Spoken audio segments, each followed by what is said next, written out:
I would say loyal. Very loyal. If I don't like someone, she won't. Anything on the list? Yeah. I love it. Then I have people who reason not to like somebody. I'm like, well, Nanner doesn't like her. So. There's already a couple people I know about. So I've already been like that to them. Just telling you. Yeah. Loyal. Wendy. Okay, I have a couple stories. Oh, good. You got some. Current, yeah. Yeah. So I think, when did you guys move here? August? We moved back in August. In August. So it was August when Nancy and I had coffee after we had met at a Monday night meeting. And I was the chip person at that meeting. It was a huge women's meeting, and there's very limited couch seating at that meeting. And I had to, because of work, I had to relinquish my position. And Nancy was like, "Oh, I'll take it," only to find out later she just took it because I always had a couch spot that the secretary saved for me, and she thought, well, doesn't it mean that I get a couch seat? And it didn't, actually. So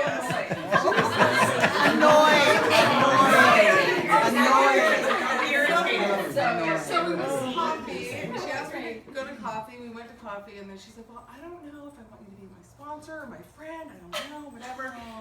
Okay, so she asked me to be her sponsor, and not long after that, I said something about another sponsee. We were trying to make plans to get together. She said, what do you mean you have another sponsee? I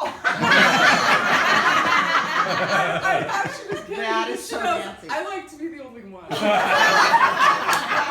And I shit you not. It happened again today. After a meeting, we were there together, and a woman came up to me and asked me to be her sponsor. And she asked me to be her sponsor. So I was like, she's the only one. It was really cool.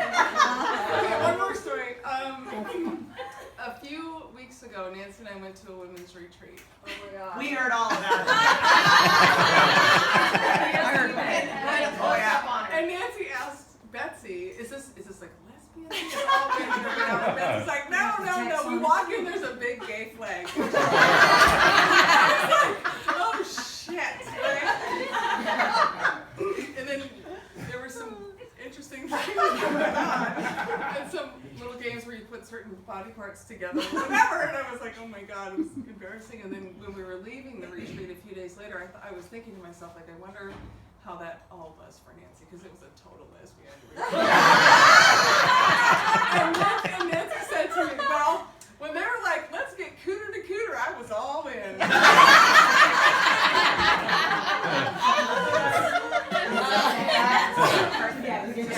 So I would describe Nancy also as loyal, loving, fierce, and creative. And if you haven't read her blog about turning 50, I recommend it. Oh, yes. Yeah, it's awesome. And I love you. Yay. Happy birthday. I'm so Thank grateful. you. I don't think you should pick up that new sponsee. She looks like she was a lot of drama. I think you do. Yeah, little did Jessica know. She's like, oh, I got a new sponsee. She's got 12 and a half years. She'll be easy. Oh no, we were on speed dial for the first month or two at least.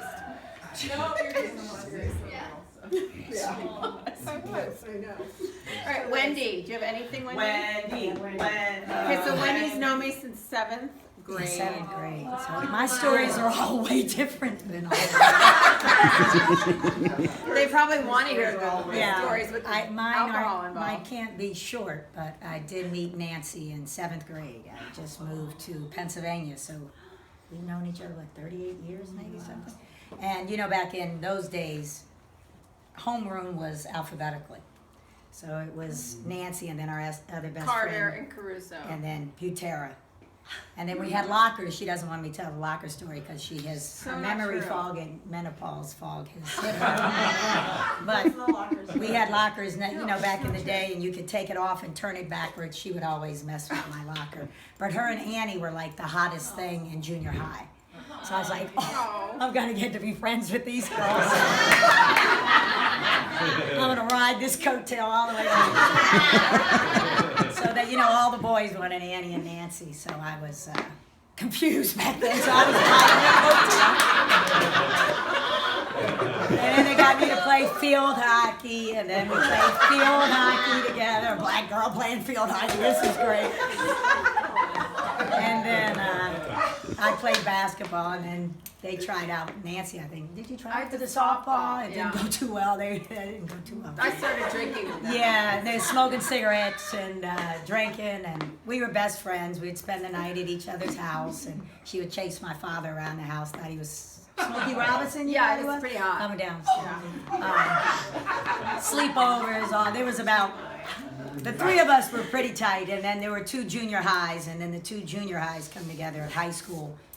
And then Annie and Nancy were the hottest thing in the high school, so I'm like, yes, I'm still in here. You know, so I didn't drink back then, but Nancy and Annie did, and I was the first one with a driver's license, and when it's half day, you get out of school early, we went to the first house party. I'm going with Annie and Nancy, and they're smoking. I'm telling them, don't smoke in the car. Shut up, Wendy, just drive. Yeah, it's still that way to this day. We gotta get in the car with Nancy. Shut up, Wendy, just drive.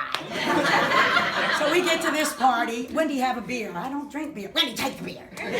Drinking the beer. The next thing, cops, and everybody's running. I'm like, oh my God, what is going on? And I'm out the back door. We're in this white neighborhood. The black girls running out. Annie and Nancy go this way. I'm walking down the street, and of course they don't get stopped. The cop will, oh, you have some ID? I'm like, oh my God, I don't know where my car is. Here they are, Annie and Nancy.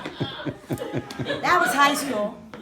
A lot of stories. We, through a lot of, sorry Liam, a lot of boyfriends. Nancy did have the hottest guy in high school, though. I'm sorry, Liam.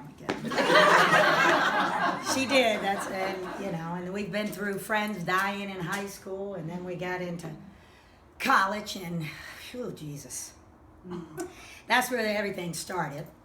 And we had to come home one time for an intervention. Right. Yeah, I forgot about Nancy's that. mother called all of us home from college, and we're sitting there in Nancy's parents' home. Oh, we also went through divorce. Both parents, we lived through divorce, and then intervention, driving home. I went to school in Boston, so I'm on the 95, all windows down, trying not to fall asleep to get to this intervention. We had to be there at like 2 because her mother thought Nancy was coming home at 2 in the morning. Next thing you know, it's 5, and here comes Nancy. What the hell are you all doing here? And we're like, well, I don't know, Nancy. We just came to see you. Oh, that was fun. She cussed us all out in the kitchen and then left. Well, this was great. Oh, yeah, and then she came to visit me in college, and I went to the airport and pulled around, and I said, Nancy's 300 pounds. What the hell's going on here? What happened? I said, what happened to my hot friend? What the hell happened? Wendy, shut up, drive. Leave me alone. Okay, Nancy. Yeah, that was a bad one. I didn't even know who she was. That's not why. I was like, well, you need a sign. Wendy, I'm here. Oh, God. Oh, when we got out of college, and me and Annie were roommates in Baltimore together.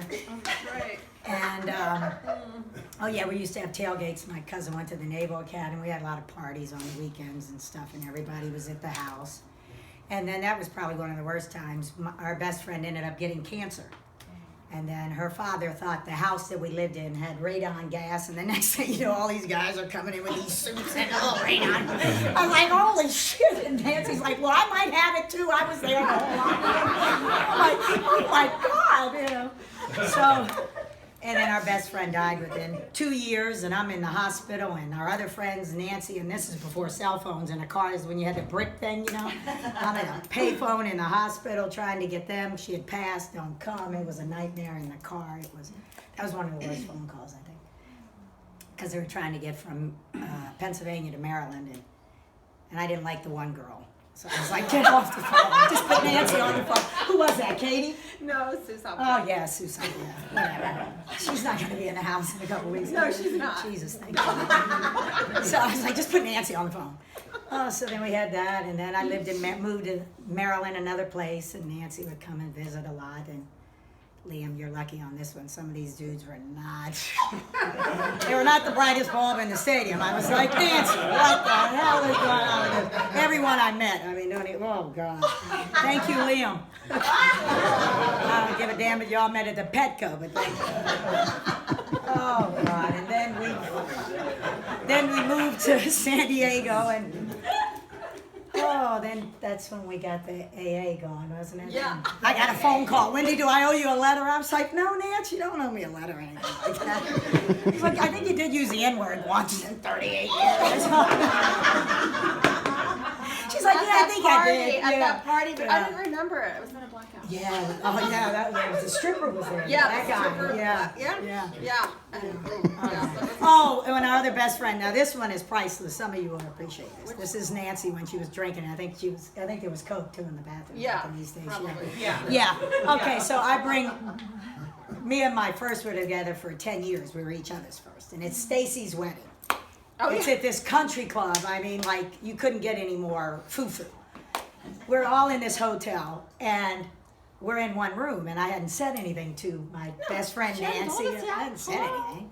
But they're all like taking $20 bets on a hat at the wedding. I think she is. That's her girlfriend. I think she is. Next thing you know, Nancy bangs on the door to the room, and I open the door, and she's like, I saw it. There's one bed. There's one bed in the room, and they're running out. I'm like, oh my God, it was priceless. So, yeah. So, oh yeah, we have.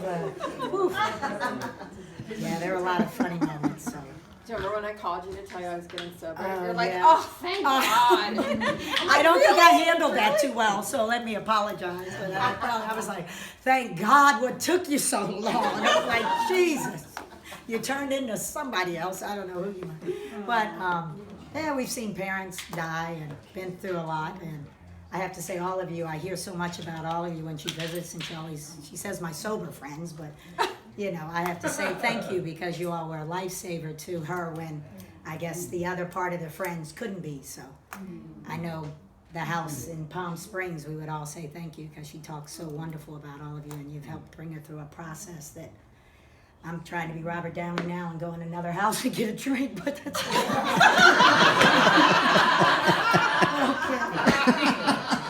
But the words you use to describe her, loyal, tenacious, she is all those, and fierce, and irritating, ballsy, annoyed.